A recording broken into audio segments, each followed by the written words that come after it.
If we are about to try to impeach a president, where is the Chief Justice?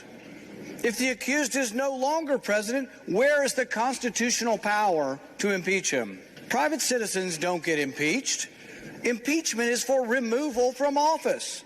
And the accused here has already left office. Hyper-partisan Democrats are about to drag our great country down into the gutter of rancor and vitriol, the likes of which has never been seen in our nation's history. Instead of doing the nation's work, with their new majorities in the House, the Senate, and the executive branch, Democrats are wasting the nation's time on a partisan vendetta against a man no longer in office. It's almost as if they have no ability to exist except in opposition to Donald Trump. Without him as their boogeyman, they might have to legislate and to actually convince Americans that their policy prescriptions are the right one. Democrats are about to do something no self-respecting senator has ever stooped to.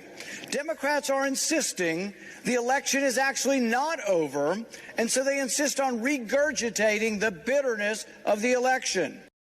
Rand Paul on fire. Look at the senator from Kentucky lighting it up in Congress. Just dropping truth bombs, doing what he's got to do. What the heck is this all about? You know, the Democrats did this before. Remember with Nancy Pelosi? Almost exactly a year ago. Remember? Right before the pandemic. And Pelosi was playing this game where she was demanding that Mitch McConnell, as Senate Majority Leader at that time, change the rules to fit Pelosi's whim, or else she wouldn't transmit the articles of impeachment. And the whole thing was absurd. They knew they weren't going to have the votes. And they knew it wasn't going to be close. So what's the point of it? Why do it? And they're doing it again. Trump has broken these people. They are emotionally, they are psychologically unwell because of the Trump presidency. And they haven't all of a sudden been cured because he's no longer president. That much is obvious.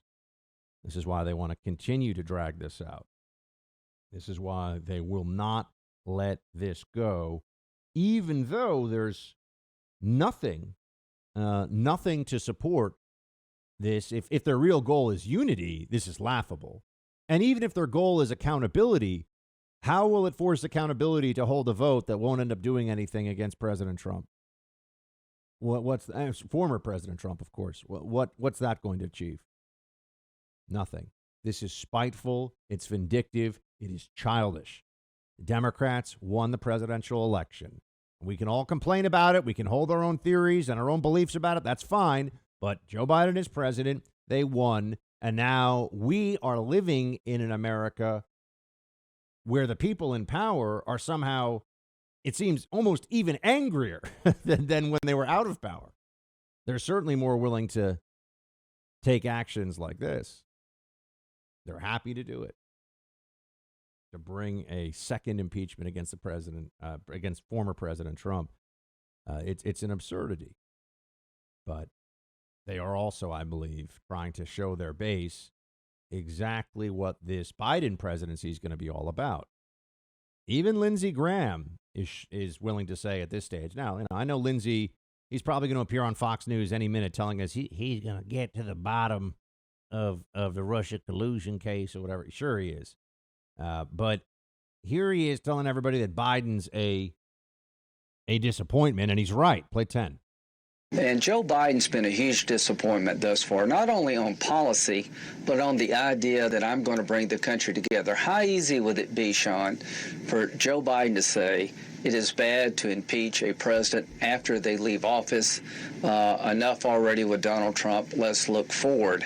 So it tells you a lot about Biden's ability and desire to bring us together by the fact that he's sitting on the sidelines, and his only comment has been, I don't think they have the votes.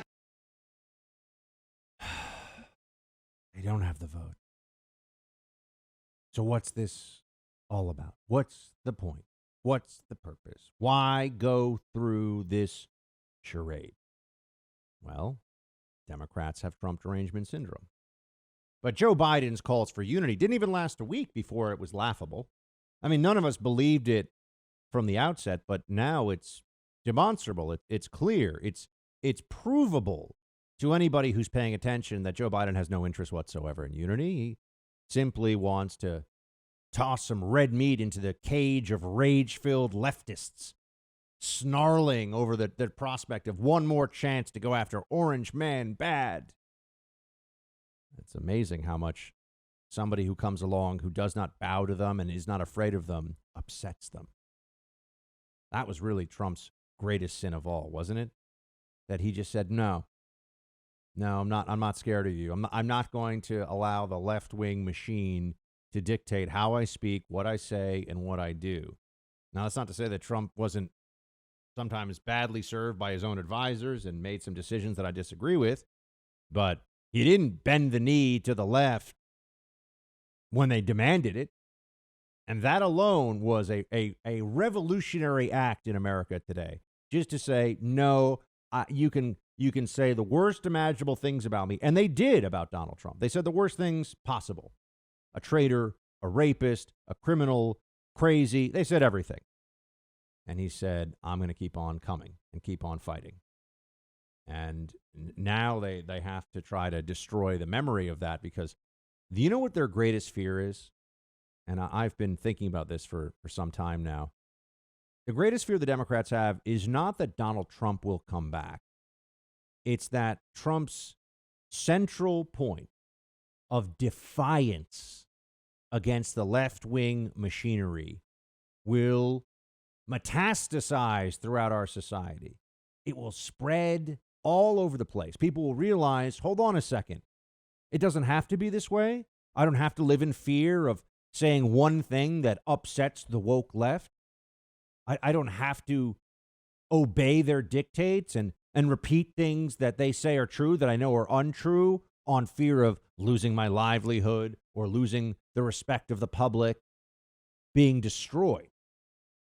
If that idea were to spread further all across America, that would be very, very damaging for the wokeness for the left. And that's their greatest fear, is that everybody will see, hold on a second, if Trump can stand up to this, who else can? And not just one person this time around. How many other people all across the country are in a position? Not everyone's in the position. And make no mistake about it, there are some people out there who are listening to this who may be saying, you know, Buck, if I poke my head above the fence line here, if I step out of line, I might lose my job. My kids might be harassed in school, you know. And to them, I say, don't charge the machine gun nests without a plan. You don't have to. Doesn't have to be everyone. Look at what Trump was able to do. Now, he's also a famous billionaire. I get it. But one person was able to have a whole lot of impact on this conversation. How many of the rest of us are able to do so?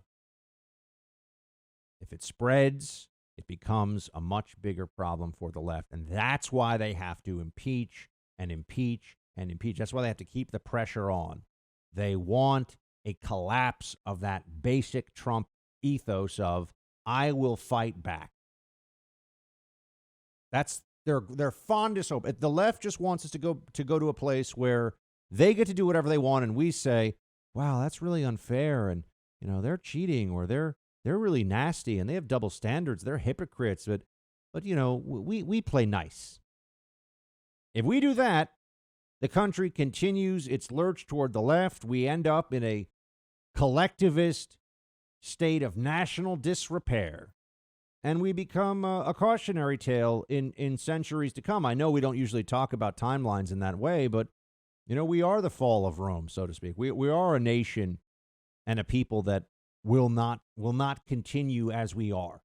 We'll become something else, weaker, and able to be dissolved from within, because what holds us together? So we can stand up and fight against this, or we can just accept the left gets to make its dictates reality. And that's also why there's so much pressure in the realm of speech right now. That's why the First Amendment is under such sustained assault. Tulsi Gabbard was on Tucker Show last night talking about this. Play 2.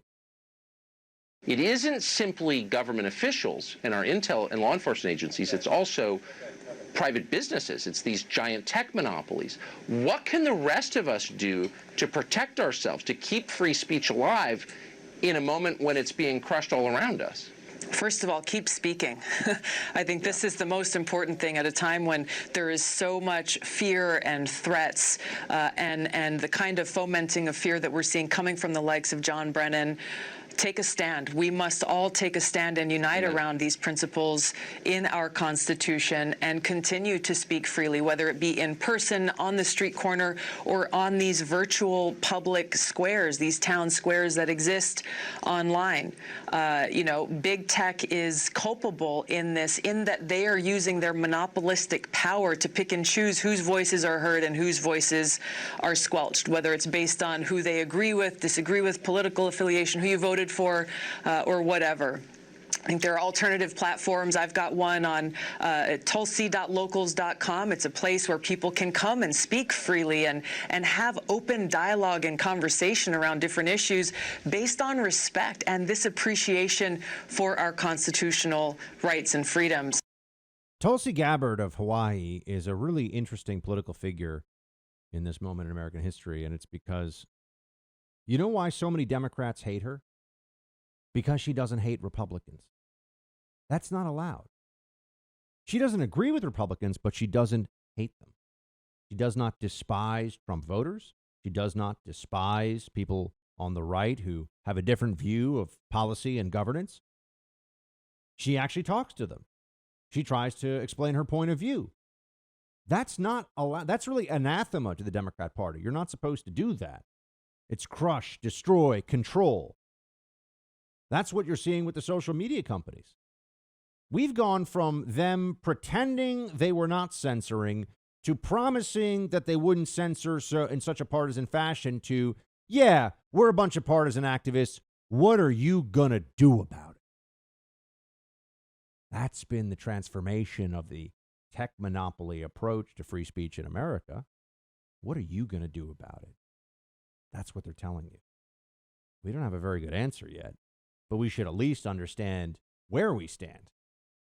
And Tulsi Gabbard and Tucker, they're having that conversation, making it clear to everybody that this is only going to get worse until we can finally have enough of an opposition to this that they feel there's a downside. There's enough of an opposition to this where they will feel the pain in a business sense and they'll stop. And that means that we're going to have to there's a whole movement that has to be built here among conservatives to oppose this stuff. It's going to take time. It's going to take a lot of effort. That's the only way. Otherwise, it's surrender. Otherwise, it's Romneyism. I know what side of this I stand on. I know what side of it you stand on. Hey, Team Buck, thank you so much for watching The First on YouTube. If you like this video, please click that little thumbs up button so then it will log as liked. And also, if you want to see more great content from The First, please click subscribe.